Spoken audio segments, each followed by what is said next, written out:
Hello friends, मैं ज्योति गुप्ता स्वागत करती हूँ आपका अपने YouTube channel always be a student में। और आज हम एनसीईआरटी बुक का साइंस का chapter number 4 sorting of materials into groups start करेंगे।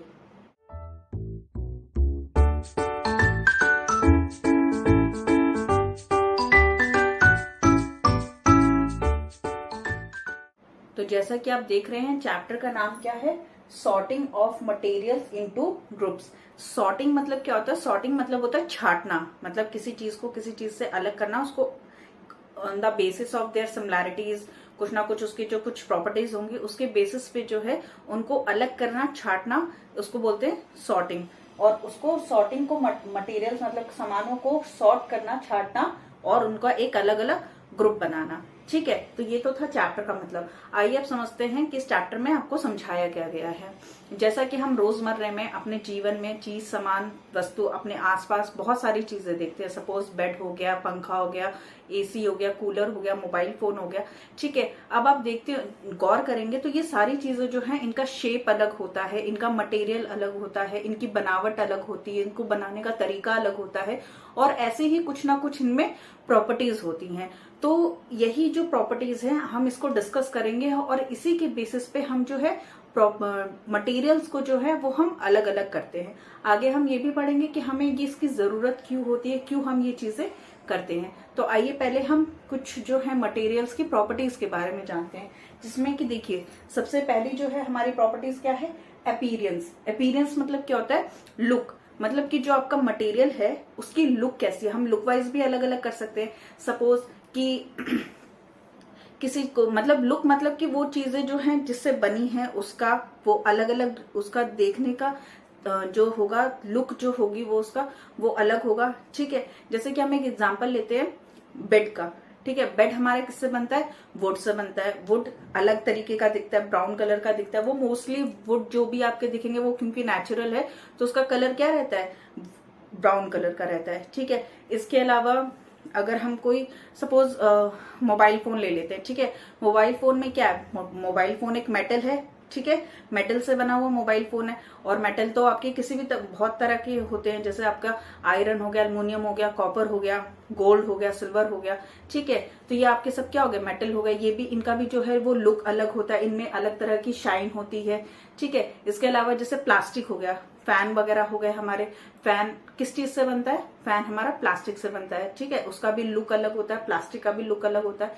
इसके अलावा जैसे ट्यूबलाइट हो गई या शीशे हो गए, जो मिरर होता है वो, ये सारी चीजें किससे बनती है? ग्लास से बनती हैं। ठीक है, ये अलग ही, इनमें एक अलग ही सॉफ्टनेस रहता है, ये फ्रेजाइल रहते हैं। ठीक है, तो ये तो हो गया अपीयरेंस वाइज कि हम अपीयरेंस वाइज जो है सामान को जो है अलग कर सकते हैं मटेरियल वाइज। कुछ जैसे अगर कपड़े के सामान हो गए, कपड़ों को अलग कर दिया, मेटल वाली चीजें अलग हो गई, प्लास्टिक वाली चीजें अलग हो गई, लकड़ी के बने हुए सामान वो अलग हो गए। तो हमारे पास एक बेसिस हो गया ना कि जिस तरीके का वो सामान है उसको हम अलग अलग छांट सकते हैं, उसको ग्रुपिंग कर सकते हैं। अच्छा, कई ऐसी चीजें होती हैं जिसमें कि दो मटेरियल होते हैं, मतलब दो चीजों से बना रहता है।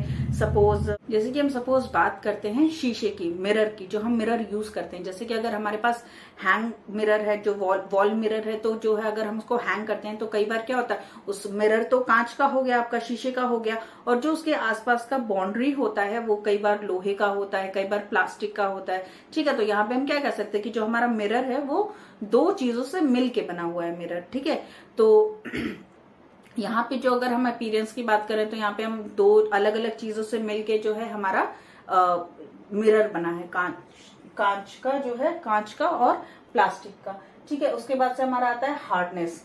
ठीक है, कई चीजें बहुत हार्ड होती हैं, कई चीजें बहुत सॉफ्ट होती हैं। जैसे कि अगर हम प्लास्टिक की बात करें तो प्लास्टिक को अगर आप दबा के देखेंगे तो वो क्या है? इजीली दब जाएगा, इसका मतलब सॉफ्ट है तभी दब जा रहा है। ठीक है, अगर क्लोथ की बात करें तो क्लोथ को भी जो है हम आपस में करके अपनी एक मुट्ठी में बंद कर सकते हैं, क्लोथ भी बहुत सॉफ्ट होता है। यही अगर हम मेटल की बात करें, सपोज आयरन की बात करते हैं या अल्युमिनियम, कॉपर की बात करते हैं, तो क्या वो हम उसको प्रेस कर सकते हैं? क्या वो हम उसको मोड़ सकते हैं? नहीं मोड़ सकते। क्यों? क्योंकि वो टफ होता है, वो हार्ड होता है, स्टिफ होता है।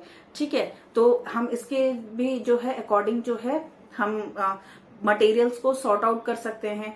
तो ये भी एक उसकी मटेरियल की प्रॉपर्टीज हो जाती है, हार्डनेस कि मतलब हार्ड को अलग और सॉफ्ट को अलग। ठीक है, इसके बाद से एक उसी में आता है लस्टर।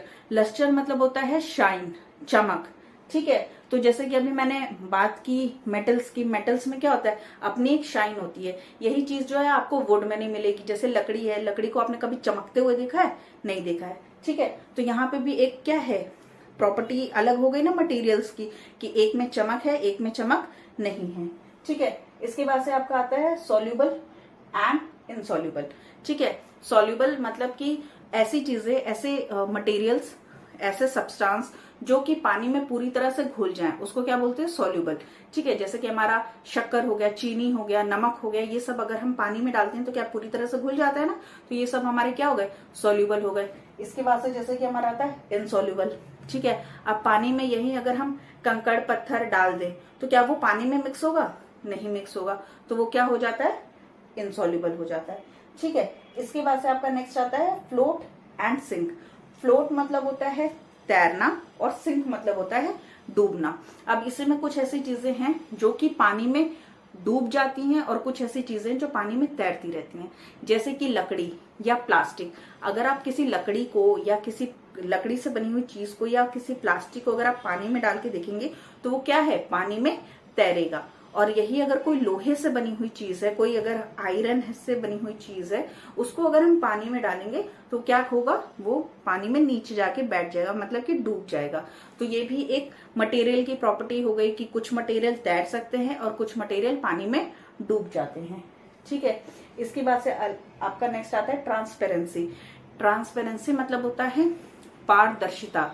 ठीक है, आपने कोई चीज, जैसे कि आप पॉलीथीन होती है, पॉलीथीन को अगर हम आर पार करके देखें, अगर हम किसी के चीज से, अगर सपोज यहाँ पे अगर मैं पॉलीथीन लगा देती हूँ एक, ठीक है, तो अगर हम पॉलीथीन के मुझे उस पार भी दिखाई देगा और उस पार जो व्यक्ति खड़ा है उसको मैं भी दिखाई दूंगी, तो पॉलीथीन के माध्यम से हम आर पार देख सकते हैं। इसके अलावा अगर आपने शॉप वगैरह में देखी होगी कि ट्रांसपेरेंट जार होते हैं जिसमें कि कैंडीज वगैरह शॉपकीपर्स रखते हैं, तो वो भी जब रखे रहते हैं तो किसमें रखे रहते हैं, ट्रांसपेरेंट में रखे रहते हैं, ताकि सामने वाले जो व्यक्ति है उसको वो दिखाई दे सके कि उस कंटेनर में क्या चीजें हैं। तो उस तरह का मटेरियल क्या होता है, ट्रांसपेरेंट होता है। ठीक है, इसी में एक आपका आ जाता है ट्रांसुलेंट।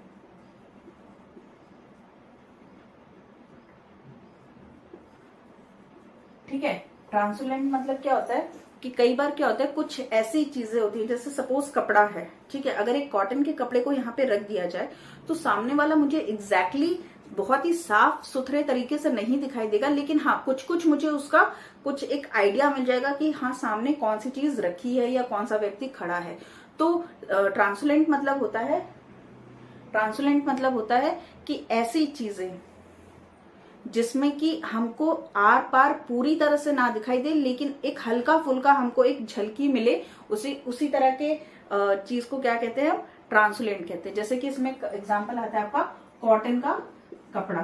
ठीक है, कॉटन के कपड़े को अगर आप देखेंगे तो उसकी जो निटिंग होती है उसमें हल्के हल्के उसमें होल्स होते हैं, जिसकी वजह से जो है हम आर पार देख सकते हैं। ठीक है, एक और इसमें एक चीज आती है ऑब्क्यू।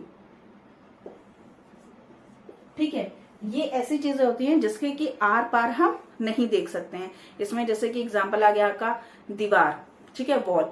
क्या वॉल के इस तरफ कोई आदमी खड़ा है तो क्या वो वॉल के उस तरफ वाले आदमी को देख सकता है? नहीं देख सकता है। तो वॉल क्या हो गया, हमारा ऑब्क्यू मटेरियल हो गया। ठीक है, तो आपके कुल मिला के इस चैप्टर में यही छोटी चीजें थी कि मटेरियल्स को सॉर्ट करना उनके प्रॉपर्टीज को देखते हुए। ठीक है, अब मैंने स्टार्टिंग में आपसे कहा था कि हमें इसकी क्यों जरूरत पड़ती है, हमें क्यों जरूरत पड़ती है कि हम सामान को जो है छाट के एक जगह पे रखें।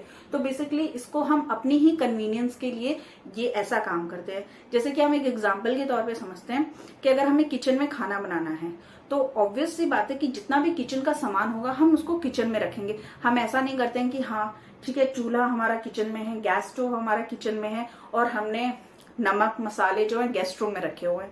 नहीं, क्यों? क्योंकि जब भी हमें फिर सब्जी बनानी होगी तो हम बनाएंगे वहां और अपने मसाले वहां से गेस्ट रूम से लेकर आएंगे, जो कि गलत है। हमारा टाइम कंज्यूम होगा, टाइम वेस्ट होगा। तो इसलिए हम अपनी कन्वीनियंस के लिए क्या करते हैं कि जहां पे हमें खाना बनाना है वहां पे खाना बनाने से रिलेटेड चीजें रख लेते हैं। जैसे हमें जहां सोना है वहां पे हम सोने से related like bed, bedsheet, pillow, ये सब रख देते हैं। तो ये सारी चीजें जो हम सॉर्ट आउट करते हैं, चीजों को सामान छांट के अलग अलग रखते हैं, ये हम सिर्फ और सिर्फ अपनी कन्वीनियंस के लिए रखते हैं। ठीक है, तो इस चैप्टर में बस आपको इतना ही पढ़ना था, इतनी ही चीजें थी इस चैप्टर में। आई होप आपको ये चैप्टर समझ में आया हो, और अगर आपको अच्छा लगा हो तो प्लीज मेरे चैनल को सब्सक्राइब करें और अपने दोस्तों के साथ में शेयर करें, लाइक करें और कमेंट करें। बाय।